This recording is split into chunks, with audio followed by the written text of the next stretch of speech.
কিশোরগঞ্জের কর্ষাকড়িয়াল ইউপিতে ভিজিএফের চাল বিতরণ।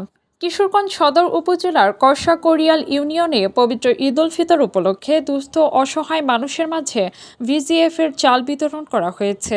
শনিবার কর্ষাকড়িয়াল ইউনিয়ন পরিষদ চত্বরে প্রায় 4,600টি পরিবারের মাঝে এ চাল বিতরণ করেন ইউনিয়ন পরিষদের চেয়ারম্যান বদর উদ্দিন।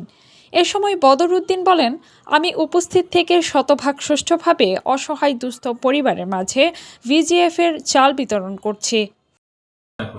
সংখ্যা একটু কমায় না, পরিমাণটা যদি একটু বাড়ায় দেওয়া হইতো, 20 কেজি করে দেওয়া হইতো, তাহলে যারা নিত এরা লাভবান হইতো, উপকৃত হইতো। কারণ একটা লোকের কিন্তু দিন নষ্ট হয় এই মালটা নেওয়ার জন্য, তারও পোষাইতো।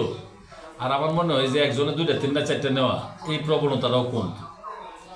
এ চাল পেয়ে একজন প্রবীণ নাগরিক বলেন, আমার বয়সে এত ভালো চেয়ারম্যান দেখেছি, আমরা সবাই এই চাল পেয়ে খুশি। চাল বিতরণ কার্যক্রমে ইউনিয়ন পরিষদের সদস্যবৃন্দ, স্থানীয় গণ্যমান্য ব্যক্তিবর্গ এবং অসংখ্য উপকারভোগী উপস্থিত ছিলেন। কাজী মিম, আপন দেশ, ঢাকা।